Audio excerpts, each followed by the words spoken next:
Well, welcome to the College of Complexes. This is the 478th meeting since it started in Dallas.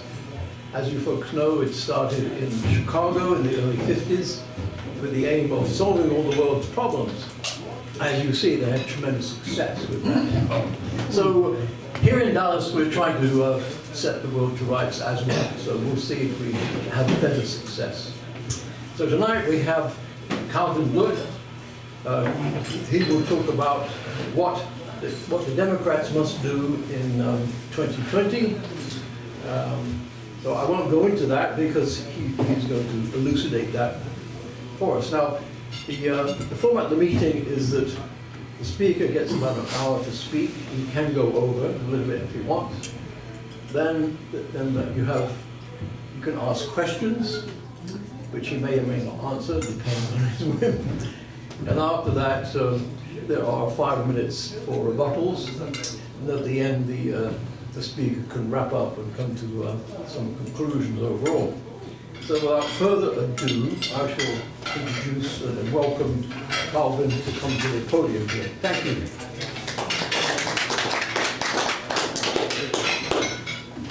Thank you, John. I've done this a good many times before, and I hope tonight it will be pretty easy, not too controversial.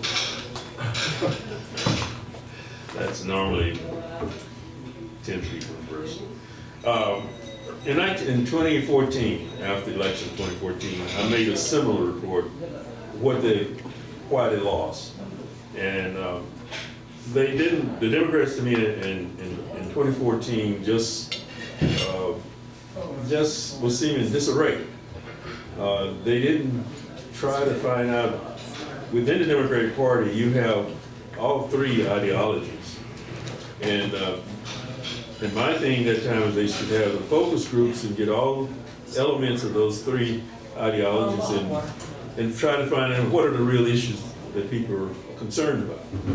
And they seem to talk about the issues, but they were not able to do a great deal about it.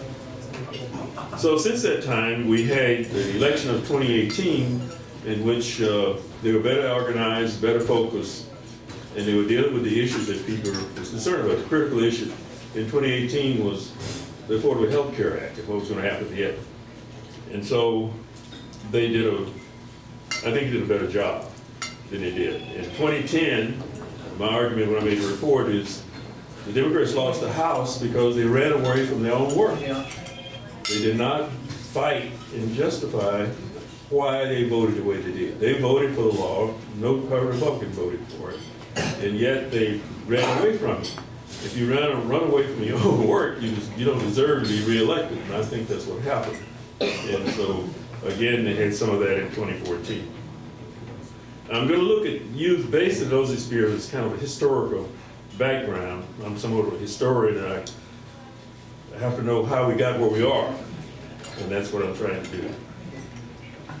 My analysis of the Democratic Party 2016 election manifests that Democrats and National Committee violated historical principle of endorsing their choice among the primary candidates, which is not legal.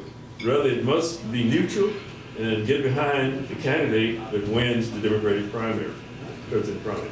The candidates who win the Democratic primary must be conscious of the interests of all demographic groups, such as Latinos, women, Asians, African Americans, and all other working class people, regardless of their affiliation with particular demographic groups.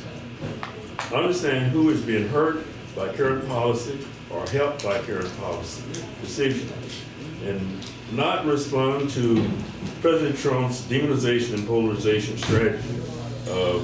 Rather, she must focus on the issues that are relative to their base, the independent voters.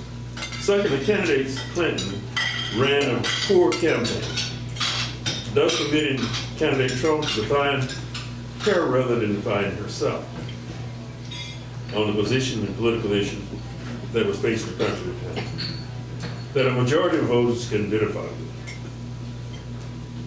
The typical debate framed thus far has been economic anxiety versus racism, with moderate stress in the latter and the left emphasizing both.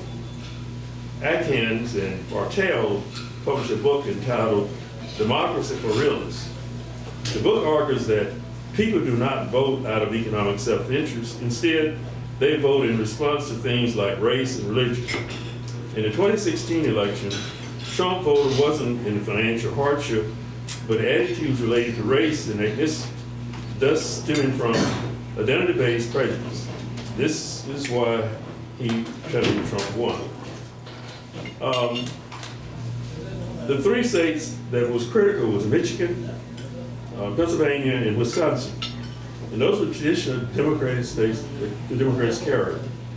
And she lost those narrowly because she was not dealing with the real issue. The big issue then, the report that came out in early 2016, was the mortality rate was the greatest, had the rate of the white men between 25 and 40, had the highest mortality rate than any other demographic group because those are people who work in heavy manufacturing and unionized, and the jobs was outsourced, the plants closed, the train, you know, I had brothers that worked in that, one in all refineries, we didn't have that problem, and other than steel, and the steel mill was closed and reopened and closed again. But they were trained skills in their business, but when there was no need for them. And the only job they could get would be minimum wage jobs. So they lost everything, their home, their car, and their self-respect. And so many people who haven't had to deal with that, so that should have been the issue that she should have been focusing on. In fact, President Obama tried 2 times in the State of the Union to get the Republicans to vote for a bill that would retrain people for jobs that existed. And their job would take them 6 months to 2 years. And not only pay the tuition and buy the books, but give them a stipend to live on because that's an investment in human capital. And once they finished the work, they would get a job and be taxpayers and not receiving tax benefits. Mrs. Clinton didn't even refer to that. Now Bernie Sanders did, but he was talking about white men, not African Americans, Latinos, or others. And so I didn't think the highway had some concern about that. And I think he gave Senator and former Secretary Clinton a real challenge in getting the primary. And when a large of people that voted for him were Republicans, but they voted for him because they thought he was going to do something to help them. He said, and President Trump, candidate Trump talked about that too. Bringing back jobs. The irony of it was the jobs were coming back. The CEO of General Electric was President Obama got him to work. They were bringing jobs back, but they were digital and robotic, not labor intensive. And you got to have training. Those are the jobs that need training for. We don't have people trained in the United States. And so, he talked about that, and she didn't talk about it. And the other thing that bothers me, when people would ask her questions about her position on a particular issue, she would refer them to her web page, rather than getting a synopsis for it. And I didn't like that too. I supported her, but she was not my favorite candidate. But I thought she would be better than President Trump at that time. So those are the things that I think the party should be sensitive. The role of media played a role with a focus more on Clinton's email dilemma, while Trump was unquestionably more corrupt and scandalous play a candidate. They didn't talk a great deal about that. And actually, I watched during the primaries in 2016, in the Republican primary, he got almost free advertising because everything he uttered was in the media. And other people had to pay for it. So that. Now I'll move from the 2016 of the 2018. My analysis of the 2018 midterm election reflects that the election was administered effectively which was responsible for the positive outcome of this election. The Democratic Party focused on grassroots organization with a major emphasis on the interests of a large segment of American voters as an option in lieu of Trump's administration. The typical debate thus framed, similar to what I said before, was economic anxiety versus racism in the 2016 election. President Trump's voters was based on attitudes related to race, ethnicity, which stemmed from identity based on prejudice, thus giving the election to President Trump. That's kind of how I see the situation in that 2016 election. She was not dealing with the issues that was relevant to people. She didn't really talk that much about the Affordable Care Act. And we know that was a big issue, which helped the Democrats in 2018. In the 2018 election, the outcome manifests a shift in terms of partisan control. This is some of the outcomes. Two major changes occurred. First, governorship flipped from red to blue in 7 states, bringing Democrats gubernatorial control to 23 states. Some of these changes involve Michigan, Wisconsin, and Kansas. Secondly, 75% of the states now have control of both houses, many districts at both the congressional and state level. Governorship is controlled by one party. This is dealing with kind of all of it, not just Democrats who are pointing out what they've done. The Democrat increased by 6 states, giving them full control of 14 states. 13 states have divided government, but only one, Minnesota, actually have a divided state legislature. Further, there were changes in secretaries of state. Secretary of states control elections, and they're a very important position. And so that was important. Secretary of states, in 40 states out of 50, the Secretary of States is the chief election official. That's all of them. In 40 of the 50 states, they're the chief election official. The Secretary of State is that in Texas also. Republicans control 26 states, and Democrats increased theirs to 20. Ballot initiatives were passed by bipartisan voters. Support led to the following outcomes. Florida supported the restoration of voting rights to 1.4 million former felons.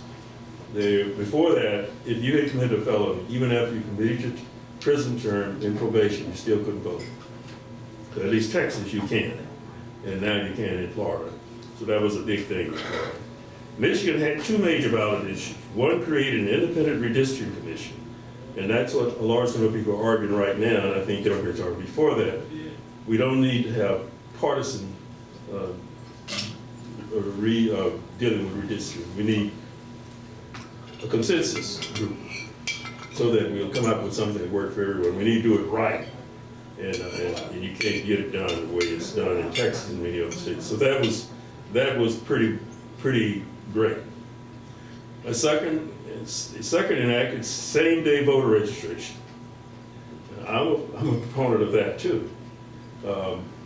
Voter registration, in a representative democracy, we should make voting very easy.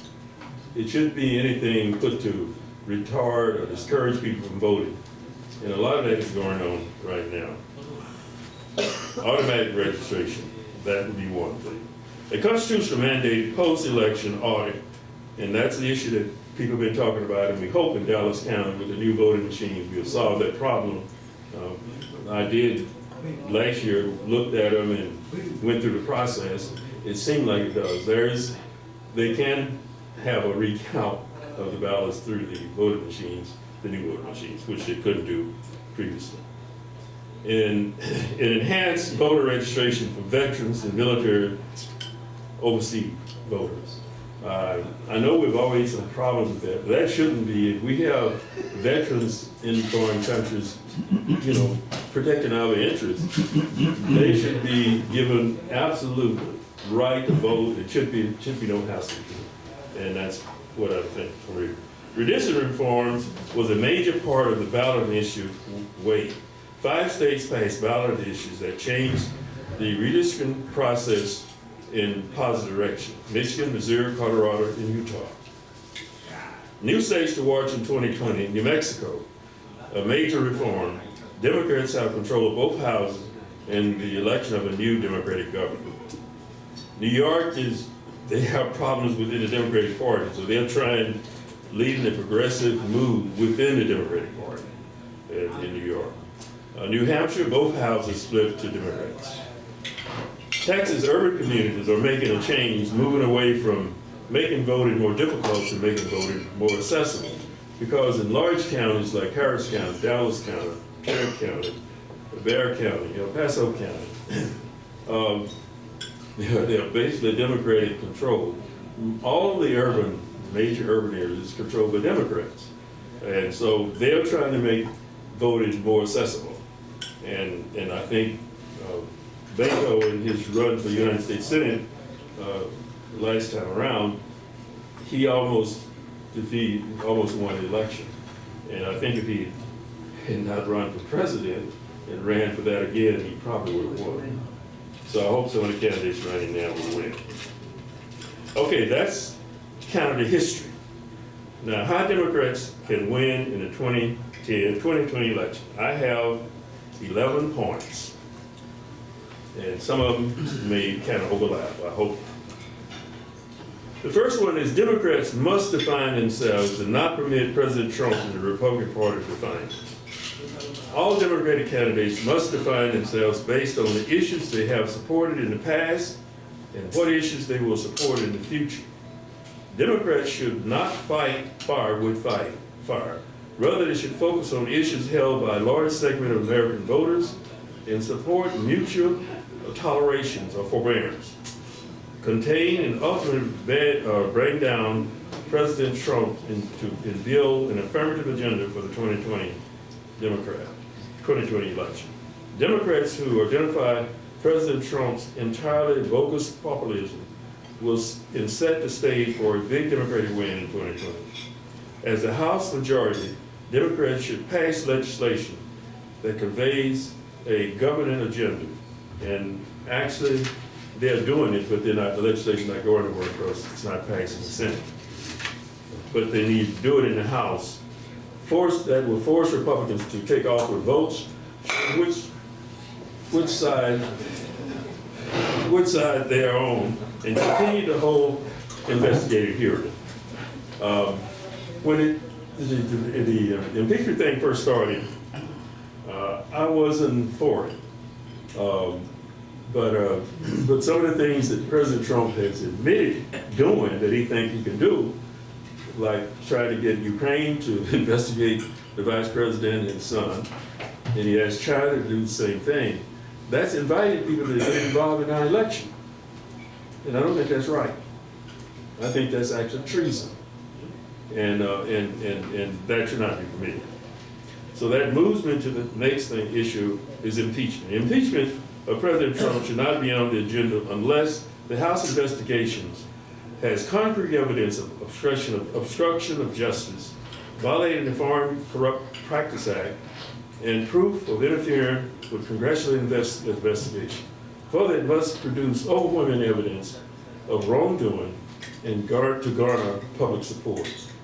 You've got to have public support. Remember the situation with Nixon, they worked with that and they got public support. And right now, the majority of people are in support of impeachment because they recognize what the president is doing is not right. And so I think, and even if the House will ultimately impeach him, but that's not removing him. That's like indicting him. The Senate has to remove him. I don't think they have the votes there unless, if they get, 60 to 65% of the public behind it, they probably will vote for impeachment and for removal because of what it will do to him if they don't do it in the election. So that's something I think that should be considered. We've never impeached the president. We'll never impeach and remove the president. We impeached Andrew Johnson. We impeached Clinton, and we were moving towards impeaching President Nixon, but he resigned. But the Senate was also telling that they were going to, that they were doing, so he resigned. So I think that's a tool. I think President Trump thinks he has more authority than he has. He seemed to admire Putin and Kim Jong-un and all other dictators. And so I'm afraid of that because that was one of the things the founding fathers wanted. They didn't want to have a supreme president. They wanted separation of powers, And the battle is evolving between the executive and the legislative is not good for the nation, because there's separate branches, and it takes action of the House, the Congress, and the President to get laws enacted. And if they're not enacted consistent with the Constitution or the judicial review, the court is supposed to take care of it. The court is somewhat politicized also. The third issue is we need to fix our representative democracy so that the system will work for all voters, such as Asians, Americans, Latino Americans, African Americans, women, and all other objective thinking Americans. Thus putting democratic reform front and center, which is not only good government, it is good politics. The Supreme Court decision of Shelby versus Ruth Holder ruled that pre-clearance section of the Voting Rights Act was unconstitutional. The rationale that the court did is the first time in the history of the United States, you had a higher ratio of African Americans that voted in the 2012 election than any other group. And because of that, just one time, the court said we don't need it. The problem with that is as soon as that happened, all the southern states changed the election laws that made it difficult for people to vote. If that case is probably going to come again, and they may change their mind. But it also, the court said that Congress had the authority to pass legislation, but they don't want to do that. So that's one of the problems that I think is we need to be changed. The other thing is Democratic Party members from voting. The Citizens United Supreme Court decision ruled that money was protected by the First Amendment.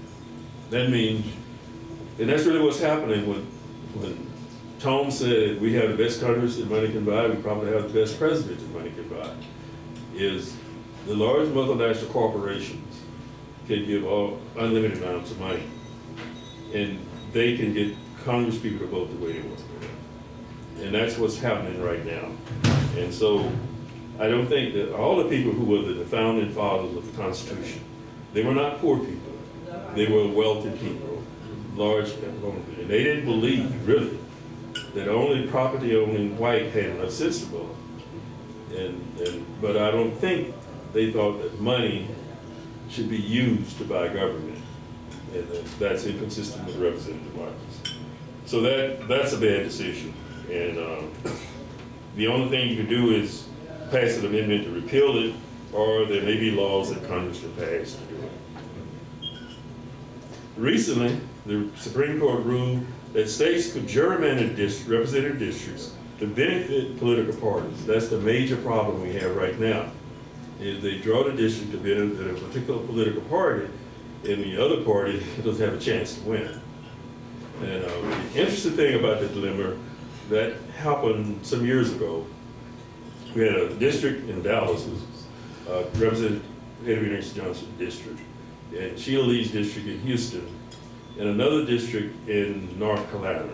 The court heard those three cases, the Supreme Court did. And what it argued with the Houston and the Dallas situation, and all other similar situations, is you couldn't draw a district to benefit a particular political group. They didn't really clarify the decision because the majority of the districts were white in the United States, but that was the way they argued.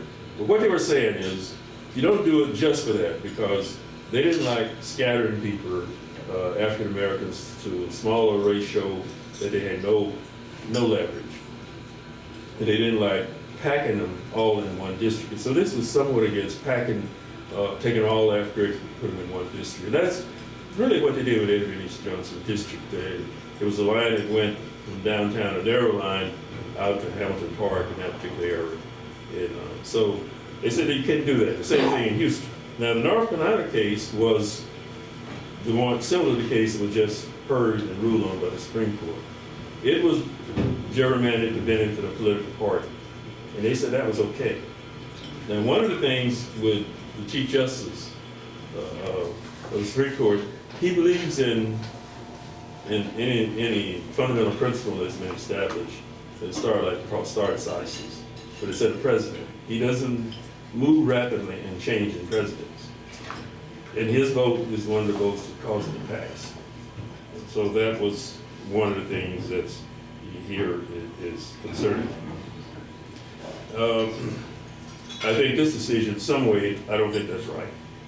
The fourth point is we must focus on relevant political issues which Americans believe are important to them.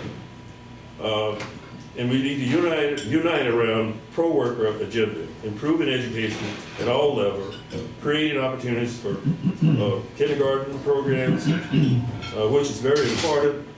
One of the experiences we had with the Head Start program, I worked for that program in 68, 69, was that the students that went through that program, they were at grade level when they went there. So now they're trying to do that with kindergarten. And we have larger poor communities right now. And one of the things, you know, I haven't been poor since maybe I was poor and didn't know it. But I didn't think my parents were poor. They were black. And from my time, I know any people who get married, my wife and I were married and we both had degrees, but we were actually poor. but we had an opportunity to do something about it. But you have to really kind of put your feet in their shoes to understand how they think. How they think. You got generation and generation in that group, and they don't think the way people who have different expectations. They don't expect to do anything. And my father argued that people who was extremely poor, he advised me to marry a woman that was from a real poor family, because there's only two kinds. You had those that were just wallowing in it, which was the majority, and those who didn't accept it, and everything they did was to make a statement that they had arrived. And so that was his socialization with me about that particular issue. But sometimes you can't. Poverty, love sometimes transcends poverty. So love is a strong force. We need legislation to invest in development of human capital. I indicated that before. We need, we are under, the Labor Department's reports, and I'm not arguing that they're reported incorrectly, because most of the people, a large number of people, are not in that count. And so unemployment of those people who are there, but a large number of the jobs, President Trump hasn't taken any initiative to create jobs. He's argued with companies about it, told companies to leave China and come back to the United States, but it's saying something and getting it done is two different things. So the unemployment, when President Obama was elected, was 10%. Banks were all broke. Mortgage companies were all in trouble. And that's what President Obama inherited. And then the $700 billion bailout for banks and mortgage companies, it actually helped. And the people that was helped paid the money back plus interest, even the automobile industry. Even AIG, even though they had their audacity to say they go sue the government for competing because the government bought a big chunk of their stock. And that's why it went up. And they sold it, and they made money on it. And they said that was competing with private industry, but that saved the company. So those are kind of things that we need to do. Providing training for Americans and residents who are unemployed stemming from outsourcing, factory location, and structural change. The work environment is not like we used to. Got a high school education, my generation, particularly one before me, you had heavy industry, go to work there, unionize, and that's where the middle class actually got started. White collar people weren't making no money at that time. That's how it got started. And so that's why it's had such a major impact once we had the experience we had in 2016. Including a positive environment for labor unions to organize, function legally, and grow. Further employees should hold 40% of the governing board position. Now, some people have written books, Republicans, argue the same thing. They argue that the CEO should not be both the chairman of the board and the CEO. That's a conflict of interest. And actually, the people who own the most stock is not necessarily on the board. The CEO determines who's going to be on the board. And in Germany, they do have something like this, and it works better because the employees have a stake in what's going on, and so it works better. So that's why I think it. I don't think CEO should be the CEO of the company. That's a big enough job. And chairman of the board, let somebody else do that. I heard plenty of people could do it. So that's what they're arguing. Because Texas has always had, in my lifetime, what they call a right to work law. It doesn't mean that you have a right to a job. Right. You have the right to work for low wages and hardly any benefits. Well, what they do With is, no union. it breaks the union where they unionize, like in Beaumont, Port Arthur, Orange, Houston, unions were strong in those areas. And if you had a union shop, what they were saying, the company can't terminate you if you don't pay union dues. And they call that, being a parasite, they call it something else in labor unions. When it first started, if you did it, it would kill you, but they kind of stopped that. And, but that's how it prevents unions from operating. Because if you get too many people who don't pay the dues, then the union will die. But they're, like in Wisconsin in early couple of years, about 8 years ago, the governor made it illegal to organize public employees. But that's the service employees, the public employees, is all that's left, really. And if they can grow that way, you'll die on the van. So that's why I think unions, there have been some corrupt unions, but we need to regulate that to prevent it. And the unions, nor the corporation wanted regulation. So that's why we have it. But that's one of the reasons that the unions have declined, plus the heavy industry is leaving. The fifth is environmental. The administration are in denial. And look at the fire that's going on right now in California. And all the great disasters that we've had in recent years. If you think about it, I don't know whether you're religious or not, but God may be trying to tell us something. He can bankrupt us with natural disasters, and we created it. The issue in eco is created by human. We created it. We put the stuff up there that costs, and we need to do something about it. Legislation needed to support relevant Green New Deal. I think there's great potential there, and we have some of it like the windmills out in West Texas, a place like that, and other solar energy. There are a number of options. It's not going to be where one company controls it all. It's going to have to be a very diverse type thing. But I think that's the way we need to do, because natural gas is actually cleaner than coal and many other things that we use. But the fracking, it creates other kind of problems, because in Oklahoma and Texas, we have all these small earthquakes. And that's because when they get all the oil out of the hole, they put water. And after a period of time, the water leaves. And then the earth finds its equilibrium, and that causes the earthquakes. So I don't think that's, the Oklahoma people don't believe it's fake news. They see it as a reality because it's causing, and we don't, and some of the people expect it for it. Because I was out in Irvin at the Presbyterian office, and they had one of them. It was a strange feeling. It seemed like the whole building was rocking. So that's one of the things. Climate change is stemming from human misuse of our ecosystem and strengthen the Environment Protection Agency. Right now, it's not doing any good because it's not within the philosophy of the president and the people he appointed to run it. And we have a real high incident of respiratory diseases. And healthcare is very, very expensive. We don't want to have healthcare. They don't want to do anything. So what are we supposed to do? So I think these are issues that will help the Democrats win if they focus on correctly. To ensure that it is doing its job of cleaning up and protecting the American ecosystem. The interesting thing about the Environment Protection Agency, that was what President Nixon created. And it was a wise thing to do. He did some wise things, but he did some stupid things. But he opened up, Daytona with Russia would let us get involved with China, and just pretending it didn't exist was not a good thing. So he had some good ideas. America needs to become a participant member of the Paris Accord and work to develop new energy sources that will not harm our environment. Another issue is foreign policy.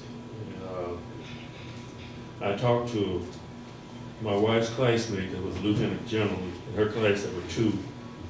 Calvin Waller was deputy commander in Desert Storm, and the other ones, we knew each other in the Forge Club. He's from Newton County, Marvin Brelford.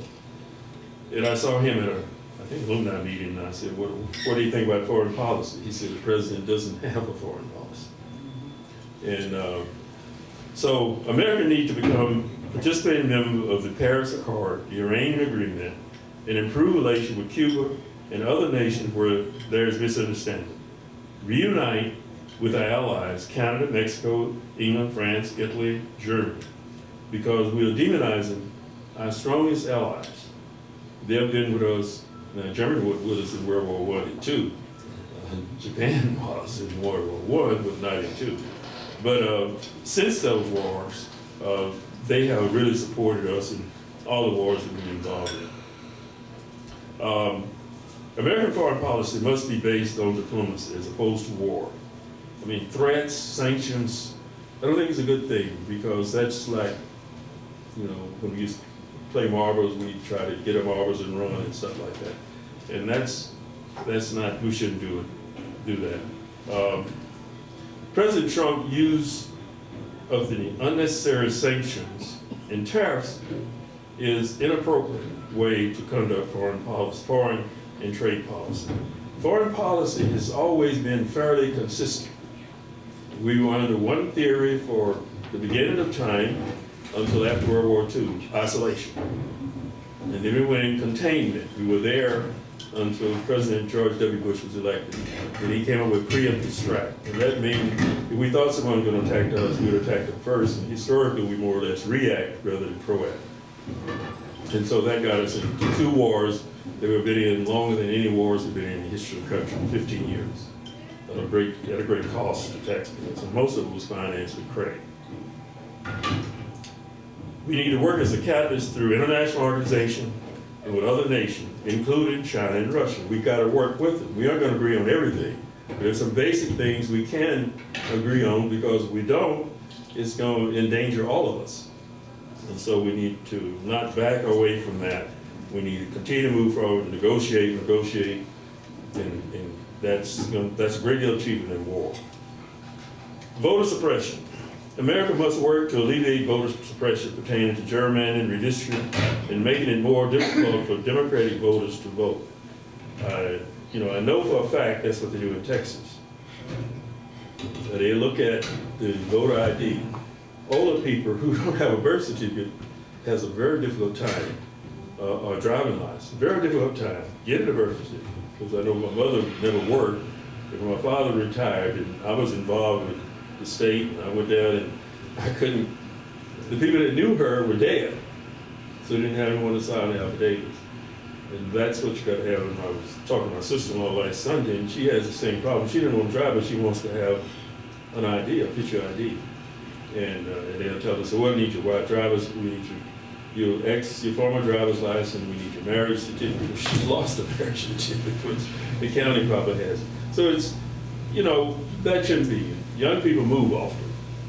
Young people have a propensity to vote Democratic, and they move often. And part of that law said the address on your driver's license and your voter ID has to be the same. I guess counties have some flexibility, because in my work in elections, if they had a voter ID and the address wasn't the same as the registration, we let them vote, because we knew who they were. They would, and they registered, so we did.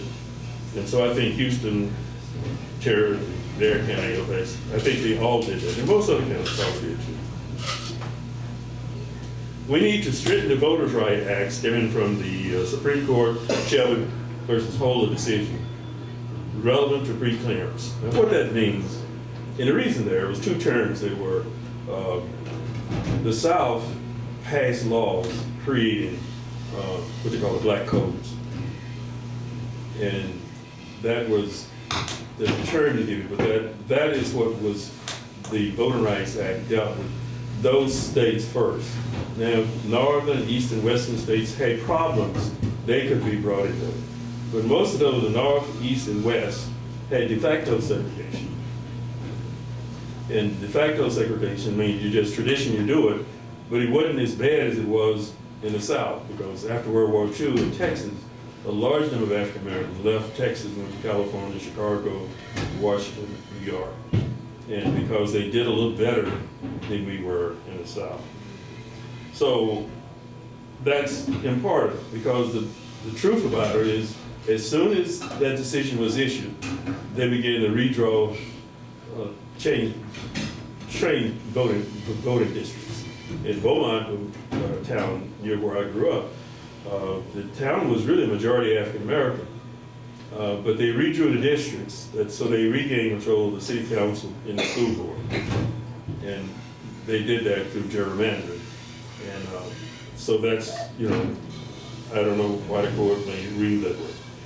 And the Citizens United decision creates an environment for wealthy people to run the government.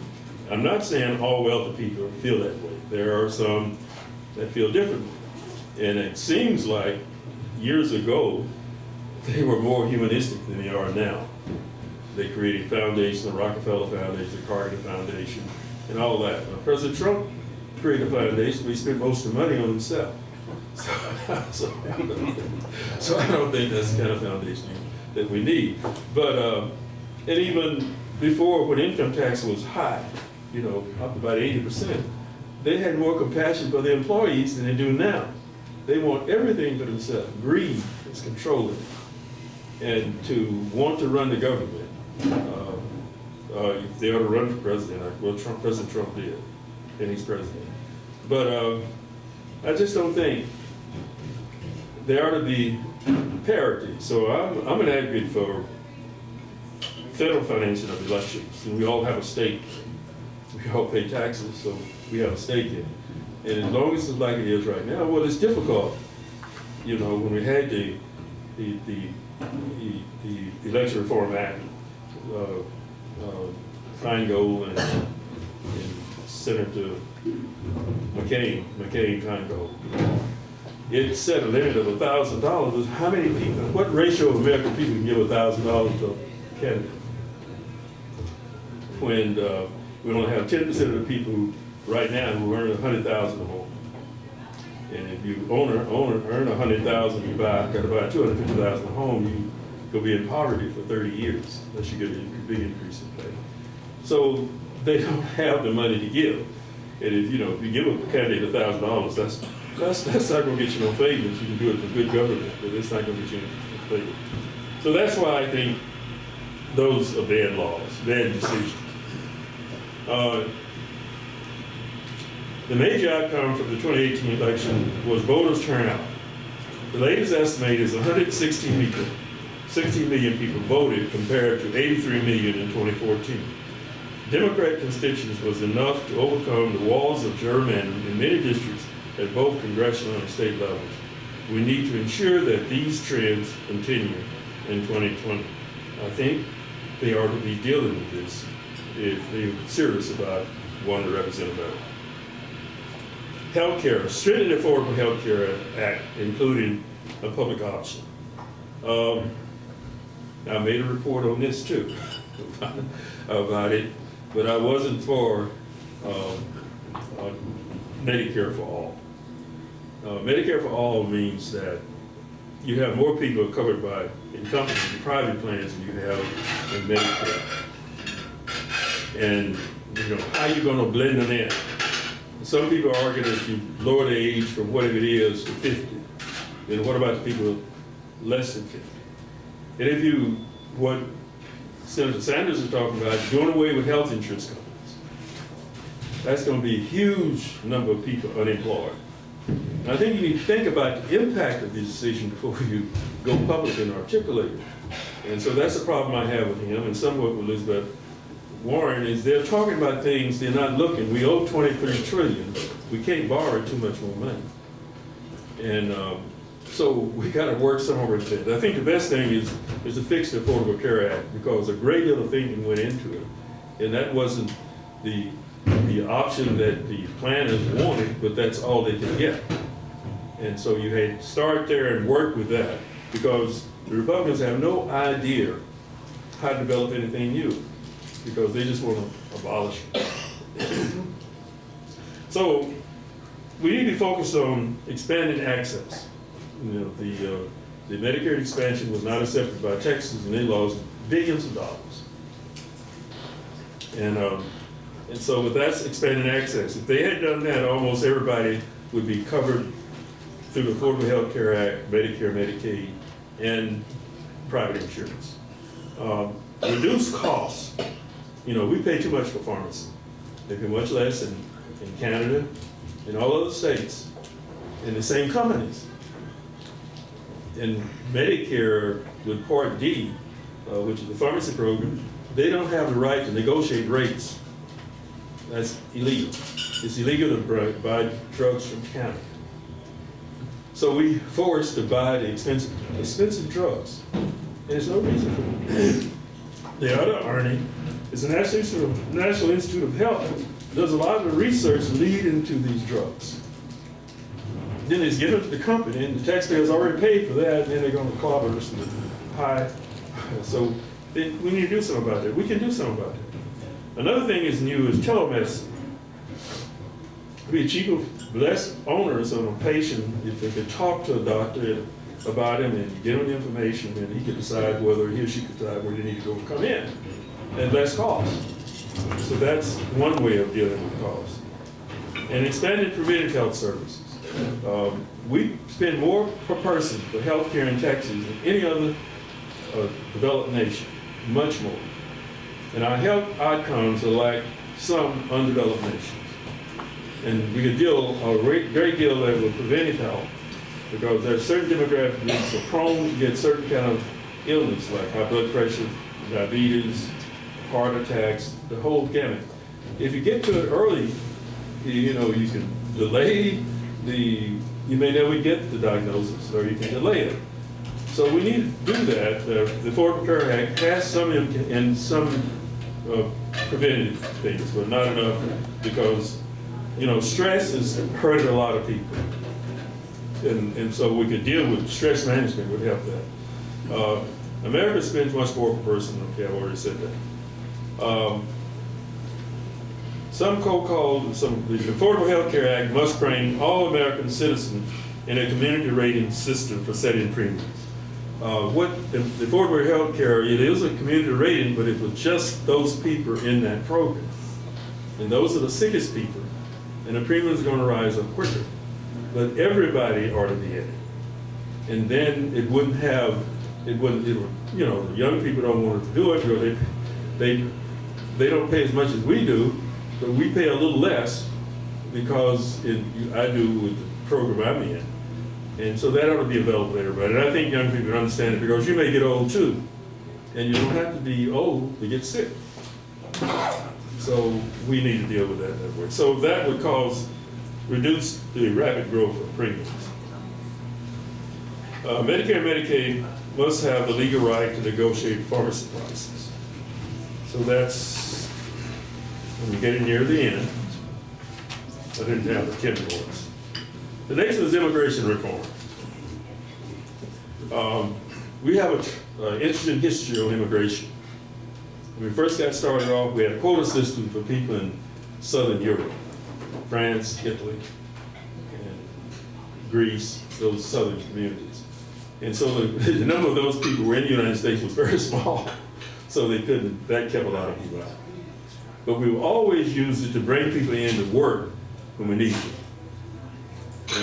And so they found a good way to do it when they enslaved Africans. And that solved the work needs of the South. But I thought when President Reagan was elected president, that was probably the most conservative person to ever be president, but he was a liberal compared to what we have now. He supported the Immigration Act of 1986, which was a good law. It came up with a policy of put everybody on some kind of a legal status if they were here for 5 years without a felony. And they had a citizenship trial. And the real problem, and they passed a similar law, the Senate did in 2014, And they had the votes to pass it in the House, but the Speaker would not bring it to the floor because it would pass. We need to think differently about that, because really, just think about it. If they take all the Latinos that work where they work, who would do it? Most people don't want to do that kind of work. And it would hurt a large number of people. It would hurt farmers. That's where we get our food from.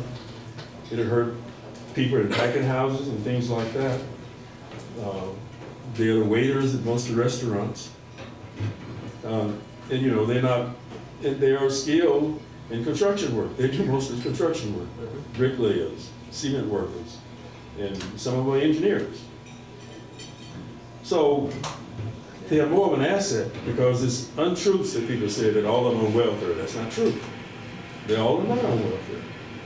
And I know a few years ago, if they go to Parkland, they didn't ask them where they get legal. They just provided the service. But as far as getting Medicaid, income support, they won't get that. So there's a lot of things, of misinformation out there that people need to look into. Okay. When President Trump made null and void the 2 executive orders dealing with immigration, dealing with the DACA program, and the other ones dealing with those persons been here 5 years with no development, that exacerbated the problem on the border. The majority of people at the border, based on the stats that I see, are people coming here they're looking for asylum because of the horrible condition they live in that country. So we don't have the judges to process those cases, and there's just whole lines of them. But the fact that he's done that has created uncertainty and added to the dilemma on the border. But he'll never admit that. President Trump's action in this area has exacerbated the immigration dilemma in America, which has a negative effect on economic growth. That's what a large number of business people are arguing. If they don't have them, who's going to do the work? They have to pay more. African Americans do a lot of construction work, but it was unionized. They paid more. And so that's what that is. The last one is infrastructure. We all know about that. It's deteriorating everywhere. And cities can't handle it, states can't handle it. The federal government has got to be involved in doing this, because a lot of it's the interstate highway system, the bridges, the dams, and all that kind of stuff. And they haven't come up with infrastructure yet. They talked about it. The one that was talked about most was going to be kind of the company was going to have to pay for it, and that wasn't going to happen. There's a role that the government has to play in infrastructure, because infrastructure is important throughout the nation. In states, Texas has passed bonds to do something about the highway, not enough. And they've also passed bonds to deal with the water problem. It's not enough, but it's a start. Texans don't like to pay taxes. Urban areas, you know, you've got some bad streets in Dallas, and we have had a lot of money issues to deal with. It costs a lot of money. And you see all the construction that's going on in Texas. Most of it is something that was started, and the bond issue is having some of it also. Small towns and rural communities just kind of forgotten. And you know, as far as internet service and all the other things like that, that needs to be.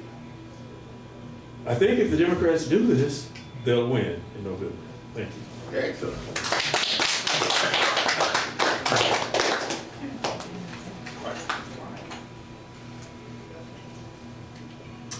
Okay.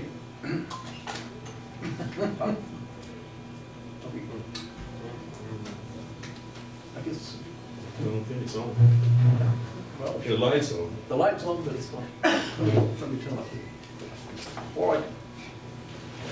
Let's maybe.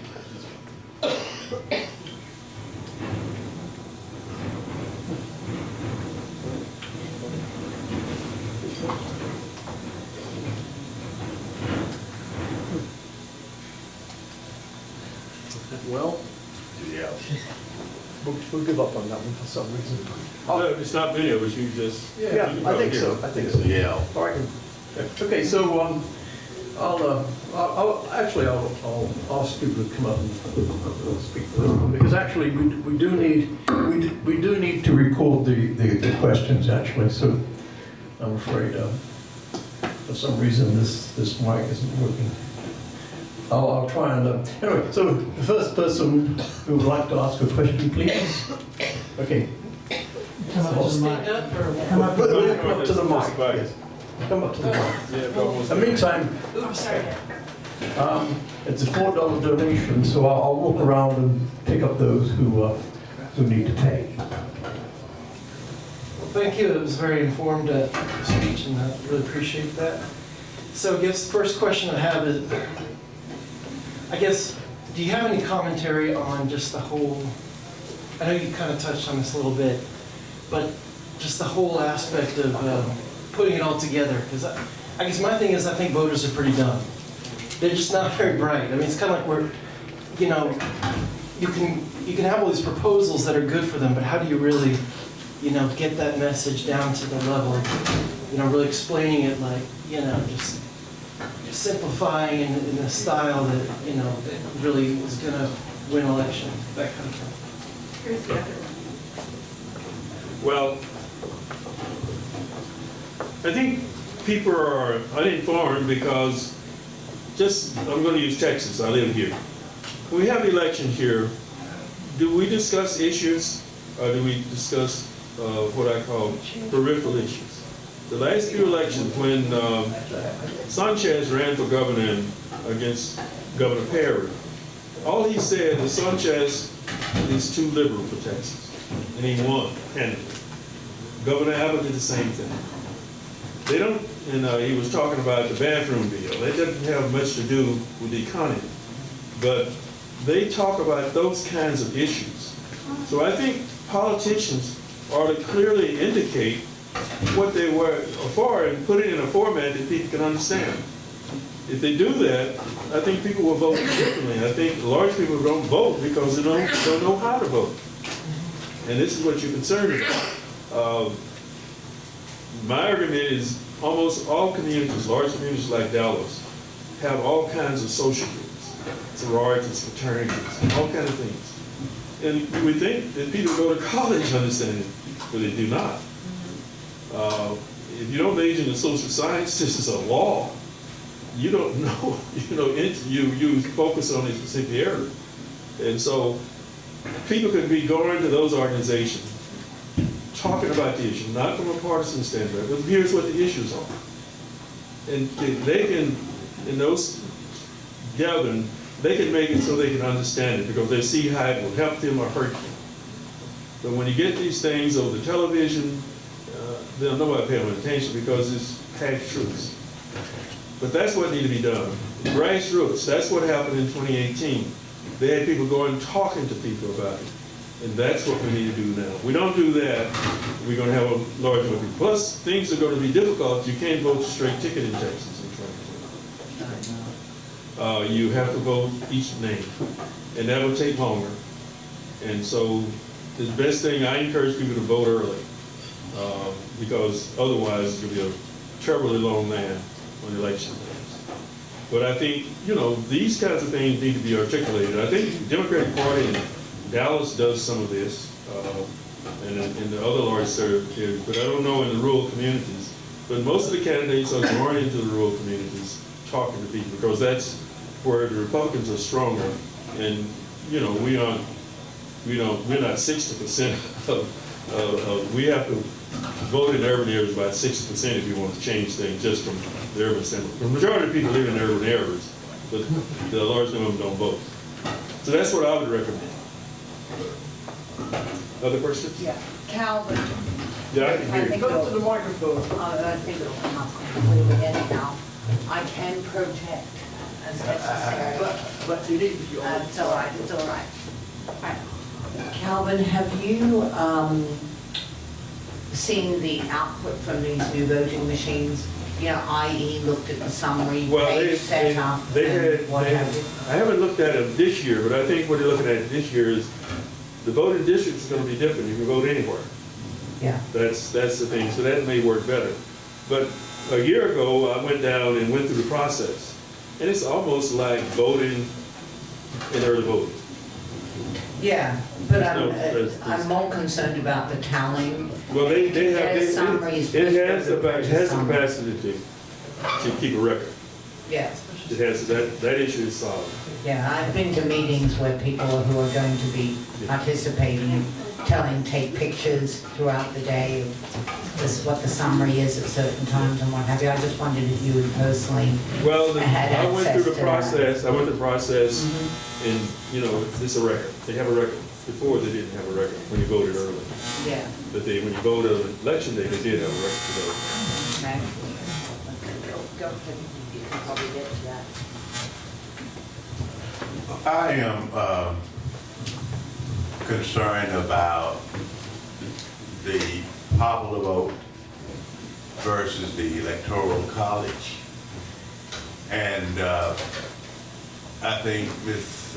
Hillary did the popular vote by 5 million. 5 million. And Al Gore did about the same thing in 2000. So that continues to be problematic for me personally, you know, that my vote, you know, what is really the good of my vote? Because the electoral college is really going to be the final answer. So you, Calvin, are encouraging, you know, whoever is alive, lending themselves to that, to go vote Democratic, whatever. But do you see it being a meaningless procedure because we can get a candidate who get 5 million more votes than the other, yet the other one win because of these strategic states that are won? Could you just two or three words on that, please? The electoral college vote came up because of some of the compromises in the Constitution. They gave each small state, each state get 2 senators, because it doesn't matter how large or how small you are. The House of Representation is based on population. And so each state has the number of electoral votes that they have people in Congress, including senators in the members of the House. Texas has the second largest delegate. California has the first, and New York has the third. Now, some ways, I hate to interfere with each state getting 2 senators. But there are things you can do. What it is right now, whoever wins a plurality of the state get all of the electoral votes. Okay. So that's what needs to be changed. But it will take a constitutional amendment to change it. In other words, you ought to get a proportion of the electoral votes of the votes that you actually got. Okay. That's the easiest way, I think, to fix it. Anyone?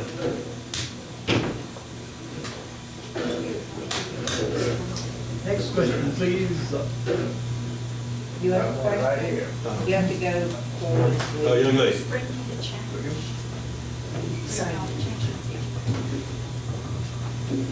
Do you think we should have an electoral system more similar to the Knesset in Israel or the Bundestag in Germany? Now, I don't know, I don't understand the one in Israel, but I do in Germany because I was over there and observed the election. The thing you have to deal with in voting is culture. They have a different culture than we have here. And I don't know what we would lose by doing that. I think if there's some things we can fix and our system will be efficient. I think a representative democracy in Germany has and Israel has it too. It's just they deal with it. They are kind of like a parliamentary system, I think. Right. I'm asking, do you think a parliamentary system would be better for? I don't mean it'd be better. John and I have had an extensive argument about it. He's from Great Britain and they have a parliamentary system, and I said they have worse problems than we have. So I don't know. I think it's some things we can fix, like the electoral college. Some of the things you have proportional representation. When you have that, you have multiple parties, and I think that's some of the things that Americans feel. That if you have, but proportional representation of electoral colleges, I think is fair, because then everybody's vote counts. Because the popular votes determine how the electoral college vote will go. But if you have one candidate that get more votes than the other, they get all of it. And I don't think that's fair. Correct, the winner-take-all system.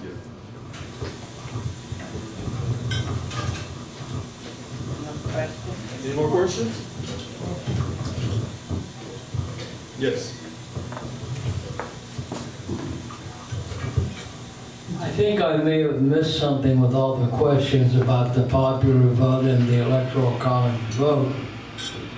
But it just seems to me we should have one or the other.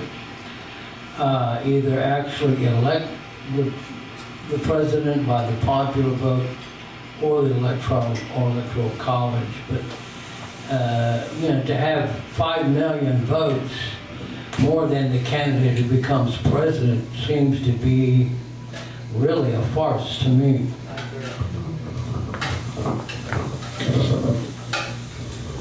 Well, the system we have now, you said one or the other. We have the electoral college vote, but it's motivated by the popular vote.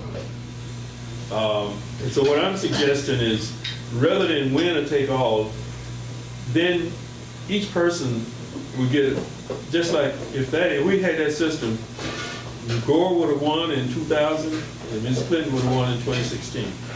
She narrowly lost Michigan, Pennsylvania, and Wisconsin.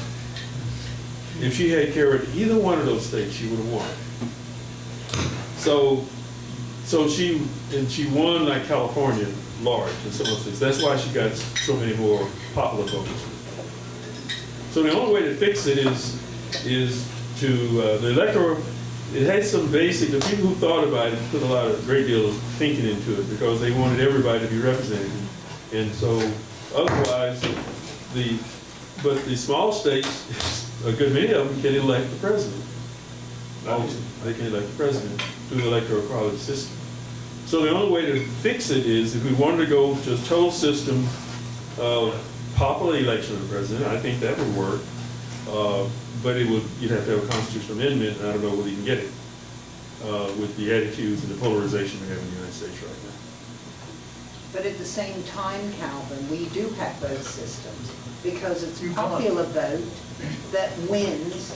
You have to ask a question, all right? You have to do it. It's the one that determines what the electoral votes go. But if you got to win and take all, then Ms. Kennedy probably got 49% of the votes in those 6 states identified, but she didn't get no electoral vote. No, I understand that, but what I'm saying is, don't you,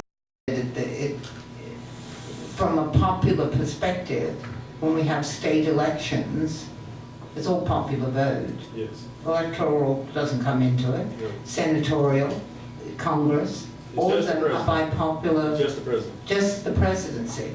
Right. And that, to me, seems out of whack, but you seem to be more in favor of the electoral system, but yet popular is everything else. The only thing I think is that what causes that, if you change the system, it would take a constitutional amendment to do this, or a Supreme Court decision. If you change the system where you get in proportion to your vote that you get, then that will wipe that out. Then the electoral college vote won't win, because you got the person who gets the most votes going to win. Mm-hmm. So that's what I think we should do, or change to all popular. We used to didn't elect senators. Yeah. 17th Amendment and change that where direct election citizens. So are you saying that, if the ratio is 40-60, then the candidate gets 40% of the electoral votes and the other gets 60% of the electoral votes? Correct. So you would divide those votes along the lines of popular vote. Yeah, the popular vote percentages. would determine it. That should work. Yeah, it would work if they do it. The Captain President. Yeah. No. I'm too old to do anything. Anyway, Calvin, please comment on the fact that both parties seem to be beholden to the big money interests. And so the actual desires and the wishes of the average guy in the street really gets ignored. Well, I kind of dealt with that, but I'd re-emphasize something. That's true. The Citizens United decision created that, but you know, there were ways they could do it before that decision. And that's why they planned the McCain-Goldfein reform bill. But the Supreme Court ruled all of that as unconstitutional. We had states like Arizona. They had a state was paying for, you had to get a certain ratio of people, but they would pay for the election costs, for the political costs. And it made a big change. The Supreme Court ruled that is unconstitutional. So that's kind of thing, because the Supreme Court seems to be politicized, and it shouldn't be. But as long as you have just liberals and conservatives, it's going to be. My argument, the president's on the part of competent people. And, 1/3 from moderates, 1/3 from liberals, and 1/3 from conservatives. We get better decisions if they do that. But they don't do it. So I think the only other thing, Tom argues that free time, but that's easier said than done, because a large number of people eat from that. I'm saying that they ought to be publicly financed. Then we all have a stake in it, and then the people, politicians will know that we all have a stake in it, and then they would know they're going to do something that we all want. And the other thing is the polarization that we have and demonization that we have going on in the country is not good for representative democracy, because people get hung up on those kinds of things and they vote for something that they really don't want, but they vote for. Just like take abortion. That's an issue. People are probably equally divided on that, but it seems like the pro-lifers have more leverage, and you have more medicines articulating about it.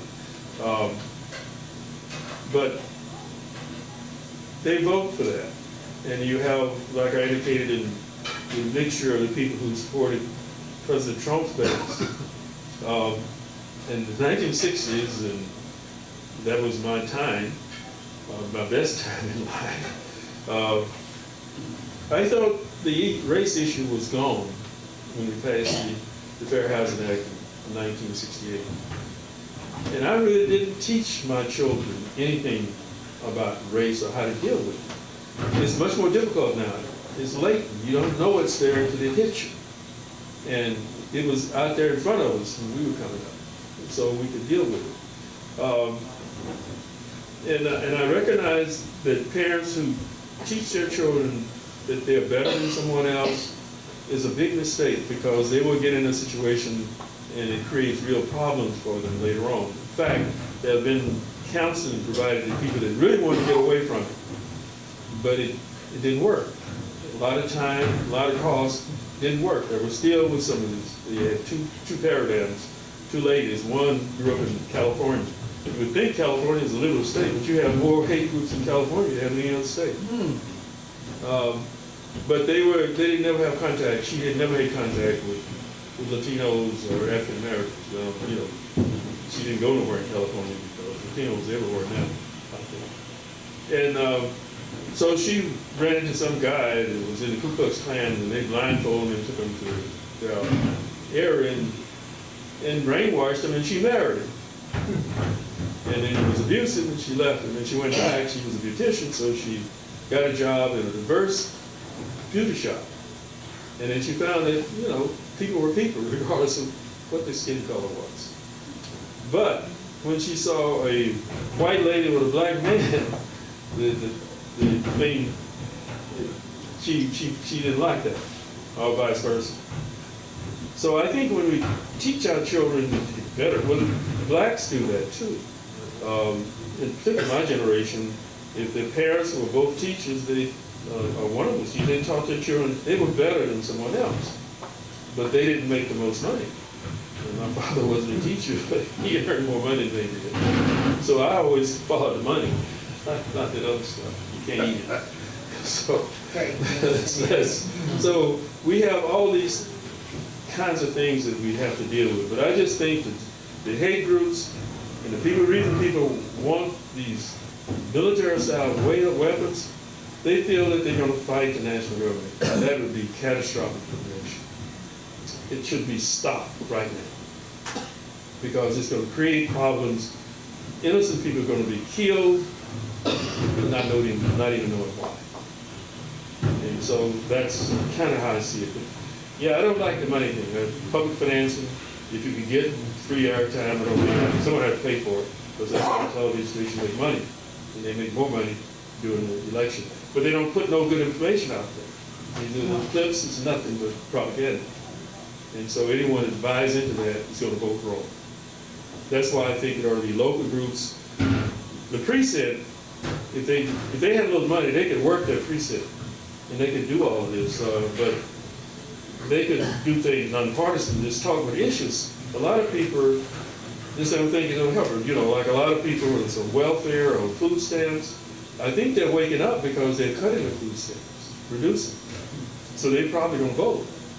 But they need to know how something hurt them and think about a larger area, not just yourself. Because if it hurt other people, eventually it's going to hurt you. So that's what we need to try to work with. And I think that the community groups is the best way to deal with it. Yeah. Could I, sure, Calvin? I'm real interested in this subject, and when Calvin said he was going to speak tonight, I had my wife contact him and make sure that he brought me. Could you comment on Rush Limbaugh and people like him that all day long they spout pro-Trump stuff, and you know, there's a radio station, WBAP, in Dallas-Fort Worth, 8:20 a.m. And from sun up to sundown, they are speaking of, you know, how great the president is and how bad the Democrats are.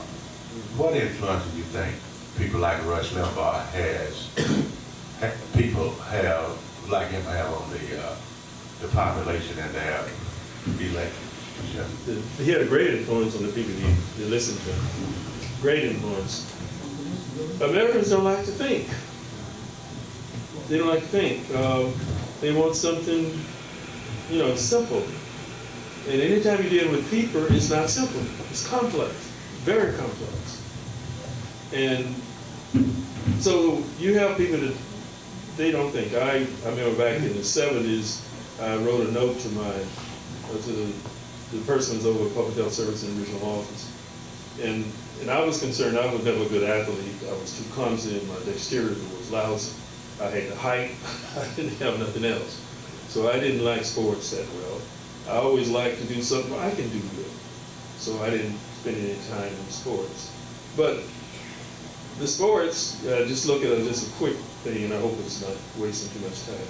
When they had Texas Stadium, when it first opened, you could take your food and booze and everything in the stadium. And so, and the tickets were not that high.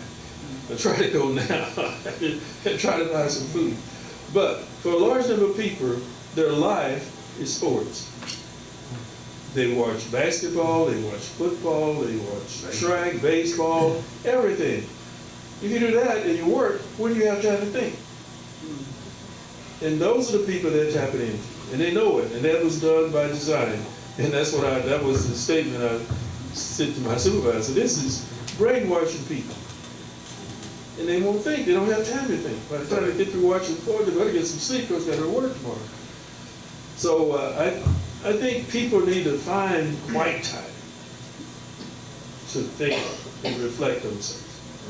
If you don't, you're going to make a lot of mistakes.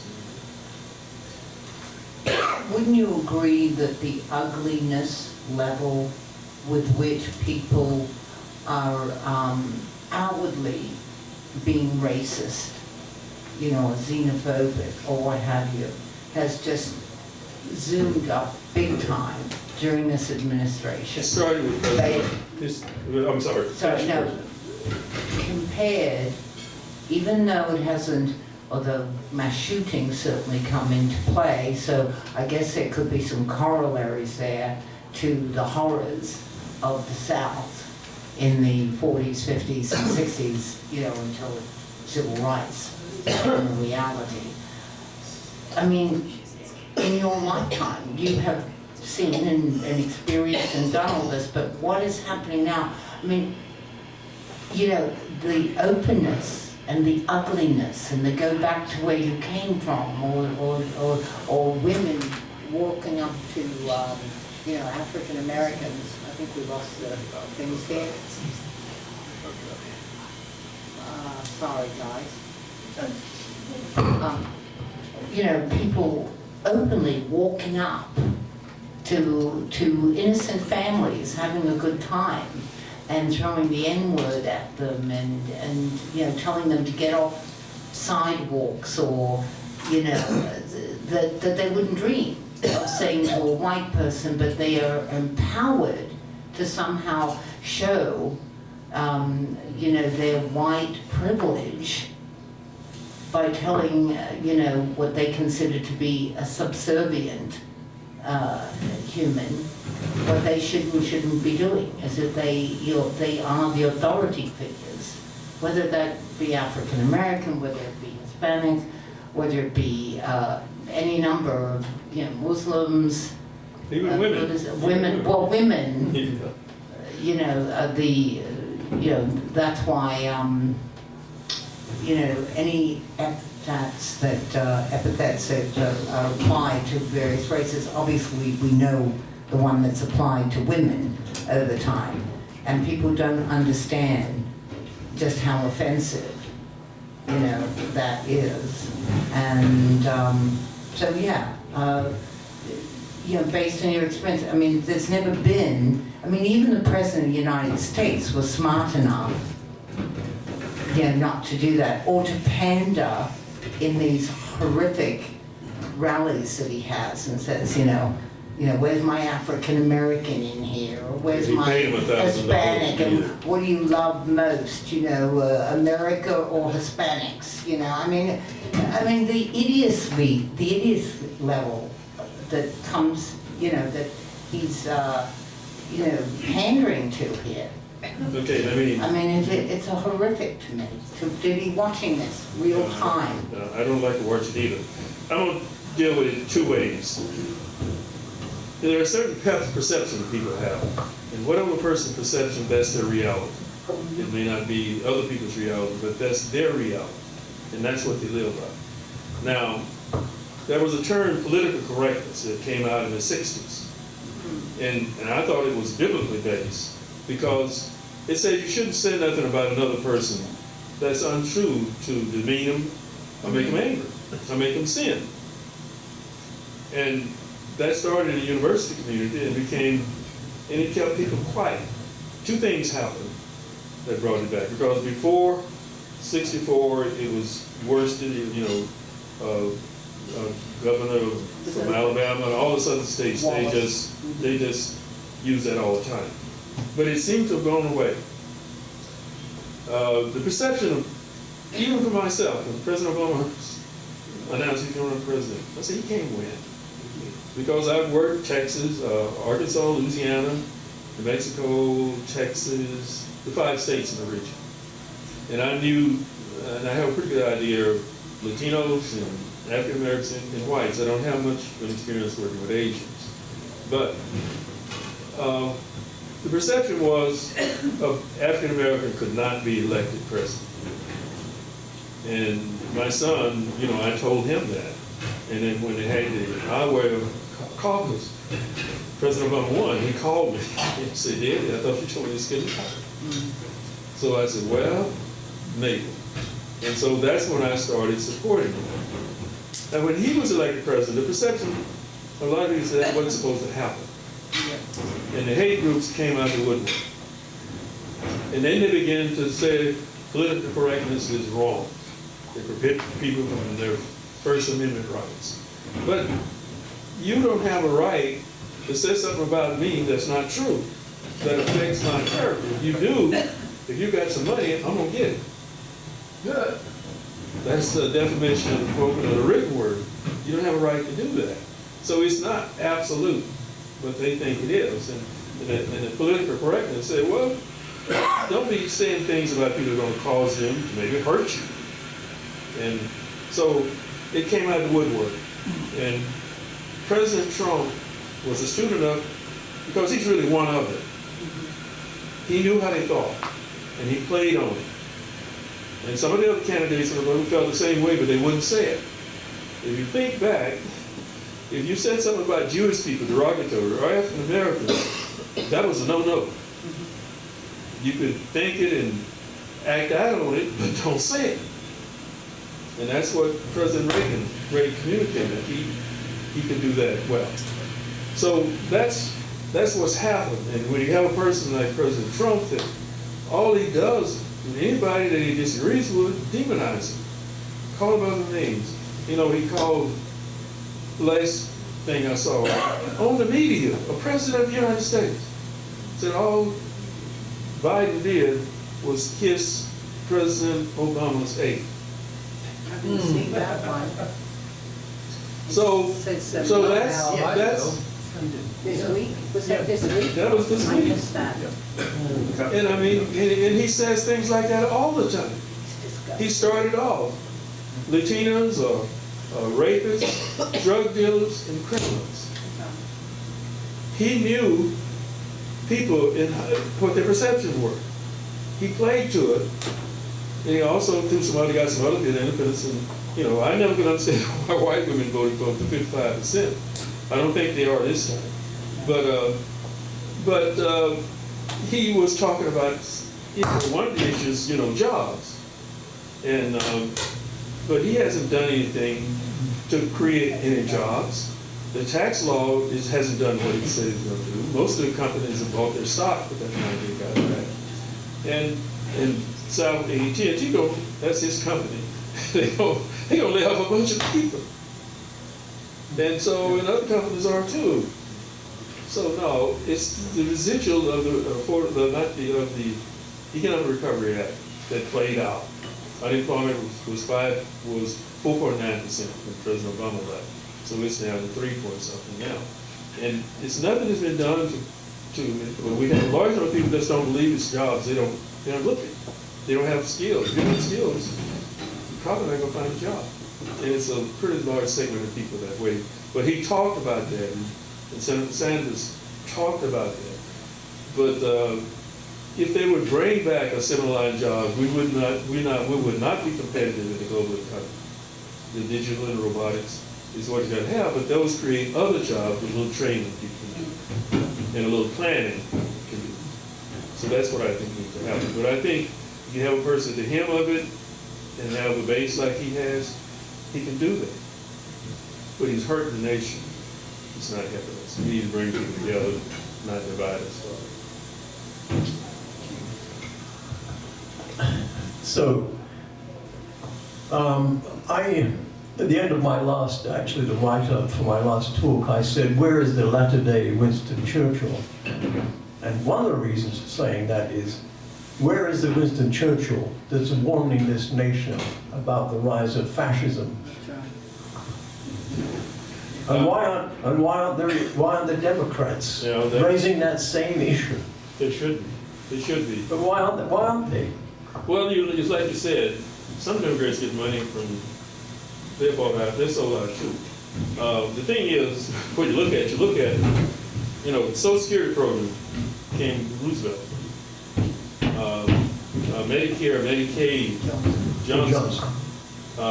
Eisenhower was probably the best Republican president that I know of, because he was a military guy for the most part, and he knew more about all demographic groups of people, or race of people, and he knew that they all had pluses and minuses. So he had some kind of compassion for that, and so that's why he enforce the Supreme Court decision in Little Rock, Arkansas, and other things like that.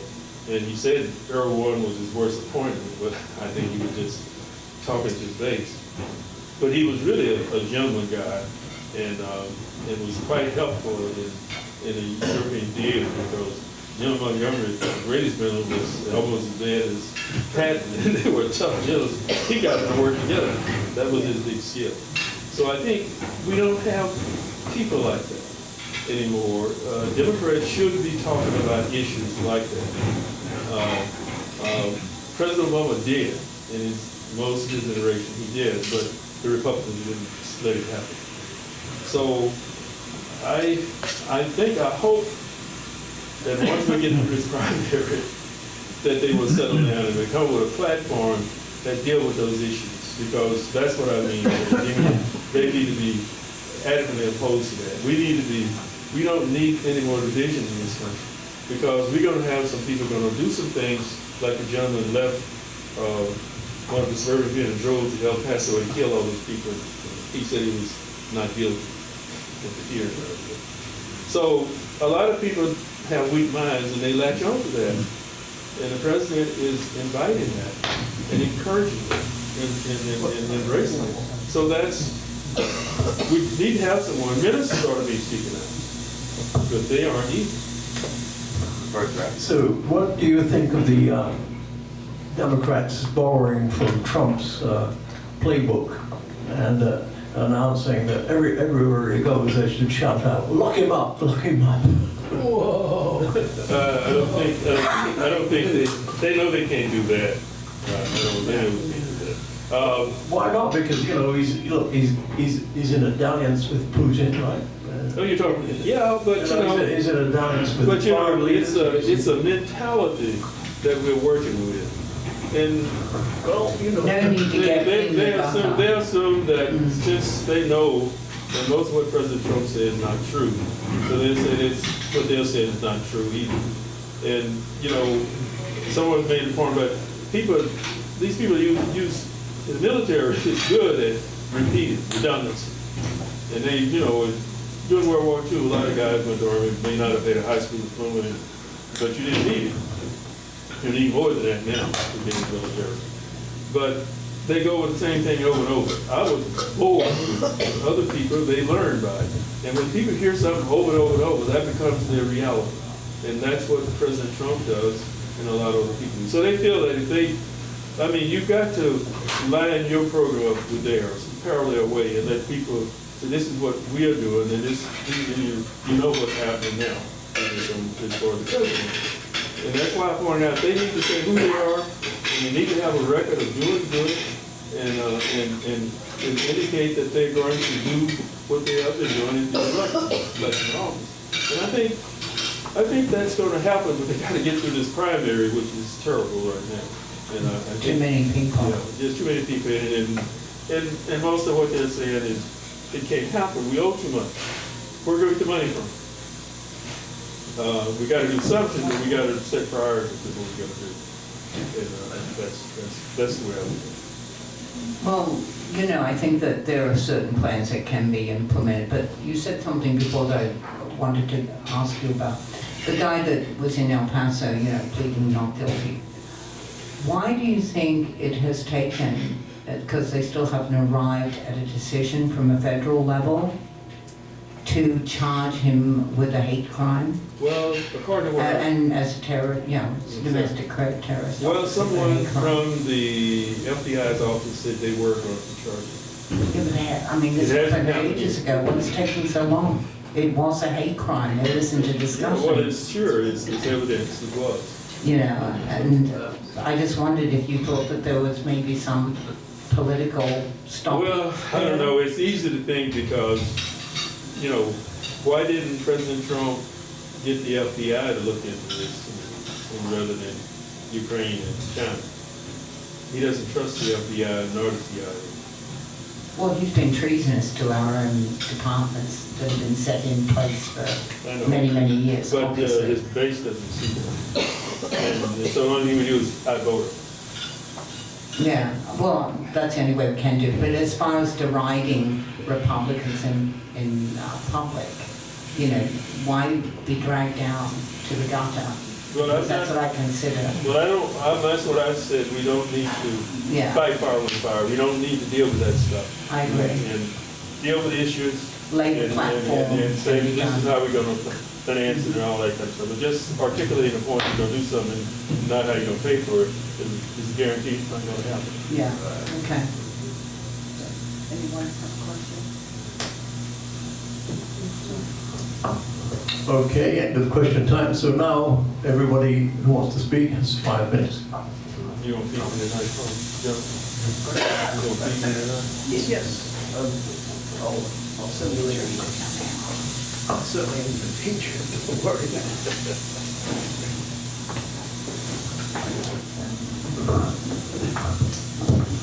Okay. First one who'd like to come and give 5 minutes? Come on, sir.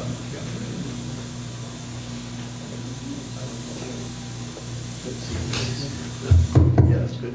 Tell us who you are. My name is Oliver. So, I think it's clear that we need to have, that our presidential system of government isn't just a good way of running things. I think we need a system, like for example, the Knesset in Israel, where how many seats a party has in their parliament is just based off of what % of the vote they got. So if a certain party got 20% of the vote, they'd do the math, and the party would get 20% of the seats. This leads to having exactly as many. You have the people being represented exactly, and their values being represented exactly, and you don't need to worry about problems like gerrymandering, or where you have the Senate and the House disagreeing, and nothing gets done because you have a unimacral system. Just a lower house, no upper house. Now, of course, the problem with a system like this is that, if you're following Israeli politics, you know that they're in a political deadlock because almost no party will ever receive a majority outright. Almost always the parties need to come together to form a coalition. They need to come and elect a prime minister. And in Israel, they're having the problem where no one can agree to hold together a coalition, and they're just having election after election after election with no real solution in sight. But when you look at how in America we have the problem of, think of how slow laws get passed and how social change can take 30 years to get done. It's simply clear that our system of government isn't working. What the founding fathers envisioned is having clear problems. We have very low voter turnout because we have gerrymandering. It just, to a lot of Americans, it seems to feel like they can't make any kind of influence in their government just because there's a system where you can't really have a say, because there's so many different layers that makes sometimes simply understanding how the government works difficult. You have this complicated electoral college, you have the House, which is commonly gerrymandered, and you could fix that with redistricting laws, but you still have the problem of voter distribution, because third parties. Like, look at the Clinton election. It was H. Bush versus Bill Clinton versus Perot. Most likely, the majority of Americans did not want Bill Clinton as president, but he won because the vote got split. In a proportional system, this wouldn't happen, and that ties back to what he was saying about the government. It ties back to having a society where everyone can have a voice in how things are ran. I'm done speaking.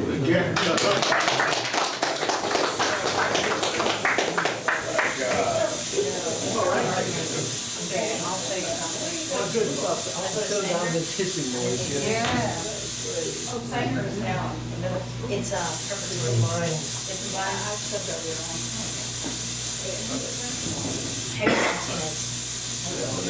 I can't explain why this is. All I can do is pull this one off. Well, you're the first one to have that problem. They're basically. Yeah. Anyway, There must be something English. it must be. Okay, stop now. No, in school they don't. So if you just stand there and tap it, John, we should be fine. And actually, there was one item that Calvin said that I sort of, most countries of the world do have a parliamentary system. I've spoken many times about the system that I claim is the system that operated in England 300 years ago, and I think the fundamental problem is it just doesn't work. See, most people want more progressive laws and stuff, but they'll never get them. And I think the real answer is big money, as we know, runs the country. And so actually people don't count. And you see this, and actually since I've been here, it seems to get worse and worse. The money, as you know, I think the 2016 election was something like $4 or $5 billion went into it. I mean, it's amazing amounts of money that really, it's simply bribery and corruption. I don't care how you slice it, it's bribery and corruption. So while that's the case, you don't have democracy. I mean, it's as simple as that, I think. Now in England, as they say, because the election, you don't have this election cycle every 2 years. That doesn't exist in England for the federal government. You have local elections, but anyway. So now it's every 5 years. And so the money, and also the election cycle lasts 5 weeks. So you just can't spend that amount of money, and so politicians don't have so here they're elected, as you know, a House is elected for 2 years and senators for 6 years. So immediately get in, they're immediately money grubbing to get re-elected. So naturally, the big money, they write the laws. The K Street is in control of it. And I think that. So this system, I think, just doesn't work at all. Why you have a president is beyond me. It's anathema to me. I mean, we had a king to do that. Well, we got rid of, actually now we have a king or queen, but they have no power. They're just figureheads. So, this system is like stuck in the past in so many ways to me. And really, and also, England right now is in a twist because, in fact, the population is split right down the middle about wanting to get into Europe, stay in it, and wanting to get out of it. And of course, it's an impasse, actually. But I think we will come out because that's what the referendum said. So I think that's the fundamental problem. It's just the system is not working. I think democracy is not working. I think big money is taken over. Amen. And that was well known when these corporations were chartered by the states, and that was their main concern, that big money would take over, and it has. It definitely has. Also, these big multinational corporations are definitely not paying their fair share of tax.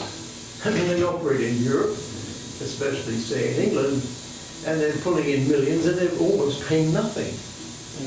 And also in this country. And so guess what? It's the poorest that pay, and they're being paid pitiful wages because the inequality is getting worse and worse. Well, naturally, under this system, it will get worse and worse. Now, with respect to the structure of corporations, basically speaking, the board of directors, and the chairman answer to the shareholders. And so it's the board that appoints the officers. Well, now you're going to, like so many things in America, everything is turned upside down. So now you have the CEO appointing the board. So it's ridiculous, all right? It's utterly ridiculous, this system. So everywhere you look, you've got Wall Street. I mean, basically a big gang of financial criminals. Yes, they got bailed out. Now they should have been jailed, let alone bailed out. Absolutely. So, you know, I think everyone agrees on that. Even Obama said that before he was elected. But once he got in, he realized, oh, well, they're big donors of the Democrats. We can't do anything to hurt them. And so, and of course, what effects does that have on the country? Well, you have this big money system going around and around, okay, this big pot of money. And it is a big pot because these people are shorting the market, buying at the bottom, shorting again. That's where the money is. It is not doing anything, actually. It should be reinvesting in people and them, you know. I mean, when you say there's no money, of course there's money. Look, America can print its own money. Yes, you might cause some inflation, but really the power of the dollar multiplies by the Keynesian multiplier by a factor of at least 3. And so, yeah, you can always, but there's anathema to fiscal spending in this country, okay? Oh, well, so in fact, the only policy we have, financial policy, is monetary system, and the Federal Reserve is all out of that. They've just about lowered interest rates right down below the ground. So people with money in the bank, you're getting tons of interest. So, you know, everything has gone to pot, really. You know, wherever you look, and I'd say, look, you know, look, my deal is, look, scrap the whole down system, start again, really. Amen. Yeah. You know, fire all the politicians, do away with the Supreme Court, start again, have a parliamentary system, have a much more, and I mean, actually with proportional representation, which many countries have, you always get, like in Germany, you have like 10 parties, and so the party, no party actually wins, so they go around forming a coalition with other parties. So you have the Communist Party in alliance with the Capitalist Party. It's a real mess. So whatever your system has, it's kind of difficult. But this system, you know, it's not. And the main thing is, look, the fundamental problem is America is not paying its way in the world, hasn't done so for 30 years. And it's so, the ramifications of that is the country is selling itself off. And England is the same. England is the same. So, I mean, if you want to be owned by, you know, the oil barons or the Russian oligarchs, if you like that sort of thing, fine, carry on. But I don't think most people, if they ever woke up, would like this. But they're always carried away by these non-issues, you know, that really are like emotional issues, you know, that really have been dealt with, you know, generations ago in other countries. But America, no, it's still going through this same thing. You know, it's a sad sight to see. Next person. You. No.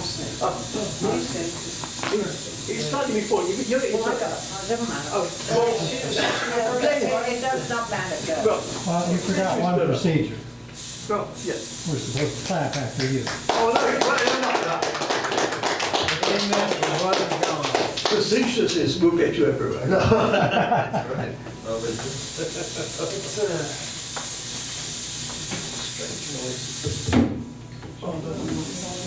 It's 5 minutes, right? I can't silence you. Anyway, carry on. When you speak, it will. I like his idea Okay. of starting all over. Hello. Hi. That one will just take it and it'll stop. You can see the stop. I need to wipe out all that global. So I actually liked your idea of overthrowing the US Constitution. I thought that was, I know that's a cool idea.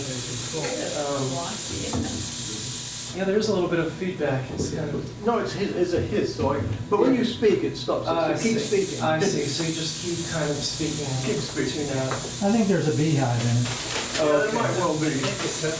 You know, I think, unfortunately, the question, I've really enjoyed your speech. I think that there's a lot of information on different issues we got to process. And the problem is, I think it's a big difference between what kind of party we should be in terms of our values and actually how we're going to win. So first of all, those are two separate questions. What's the right thing to do and how do we win? So that's the first problem. But the second problem is, I'm not totally convinced it's easy to answer the second question. It seems to be a lot of guesswork. I'm a data person. I would like somebody to build a formula that I could really say that, this is what we need to do and what we need to say. There are surveys of what's popular, but the problem is that changes. Hillary once had really high favorabilities, then by about this time they were really low. It's kind of like, ooh, we were having real warning signs in 2015 that maybe she was not the right candidate. So data kind of changes, so it starts to become, is it just really guesswork? Can we really guess who's going to be the one that's going to win? I personally think that, I have some intuitions about how we win. And my intuition is nominating Elizabeth Warren's a mistake. That's just my opinion. But I think, maybe I'll be wrong, maybe I'll be it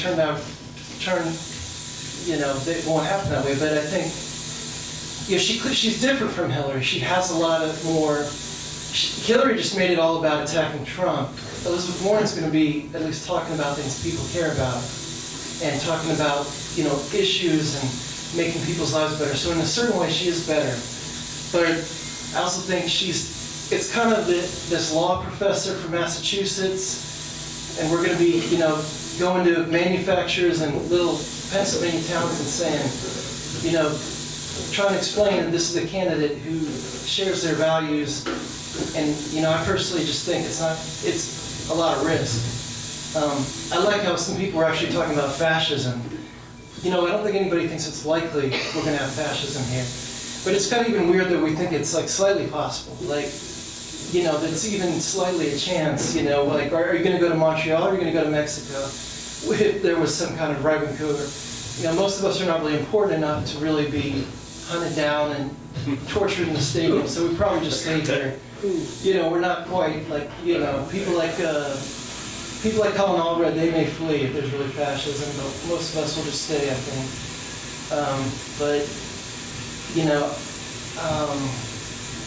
But yeah, I think we just need to be, I think what 2016 really proved is America is a racist country, but not necessarily racist in the extreme way. Someone talking about, I don't think everybody is like, going around becoming neo-Nazis and using the N-word, but it's more like, I think as America becomes more diverse, there's a weird idea that in a weird way, as America becomes more diverse, white people are going to become more racist.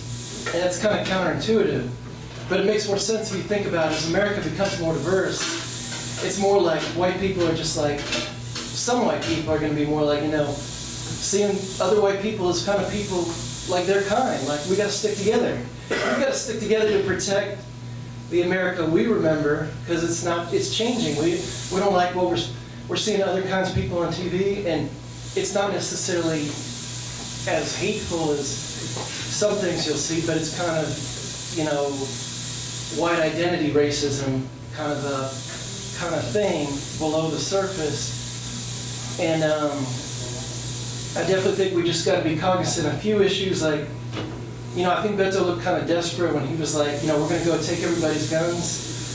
I think that's a cool idea. We should be like England. I'd like for there to be so few guns that I could just walk down the street and not worry about it, but that doesn't seem like that's going to fly.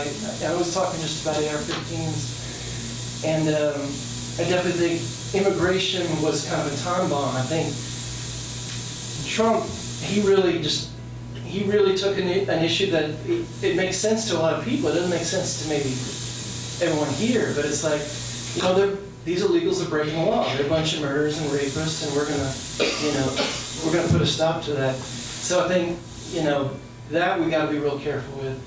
And but I think, as far as healthcare, we're not going to have socialized medicine, but I almost think it's good to, if you believe in it and say it, because I think at least that doesn't aggravate that kind of, as much the kind of deep primal racial, cultural divisions. We're just promising free stuff. I mean, give it a shot. We're just going to promise people free things that they want. So I think some of Bernie's approaches, it'll never happen exactly like Bernie wants it, but I think, we're going to give you free health care. I mean, sounds good. give it a shot, so anyway, thank you. I can go now, can I? You sure?